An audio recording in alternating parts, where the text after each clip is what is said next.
Bulan Ramadan jadi berkah bagi penjual buah di Merauke, Papua Selatan. Selama Ramadan, banyak buah-buahan yang diserbu warga termasuk buah lokal. Ramadan membawa berkah bagi para pedagang buah di pasar buah di Jalan Parako, Merauke, Papua Selatan. Dagangan mereka laris manis, banyak diburu pembeli. Herman, salah satu pedagang bilang, selama bulan suci Ramadan, penjualan buah-buahan naik hingga 20% dibanding hari normal. Buah-buahan lokal seperti semangka, melon, dan pepaya banyak dicari warga.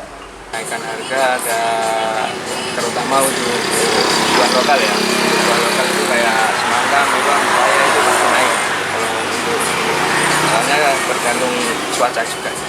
Kalau banyak yang dicari itu kalau jam puasa pas biasanya semangka, melon, buah mangga, pepaya itu yang biasa untuk es buah. Para pedagang buah memprediksi penjualan buah-buahan masih akan terus meningkat hingga jelang Lebaran mendatang. Kathleen Romera, Kompas TV Merauke, Papua Selatan.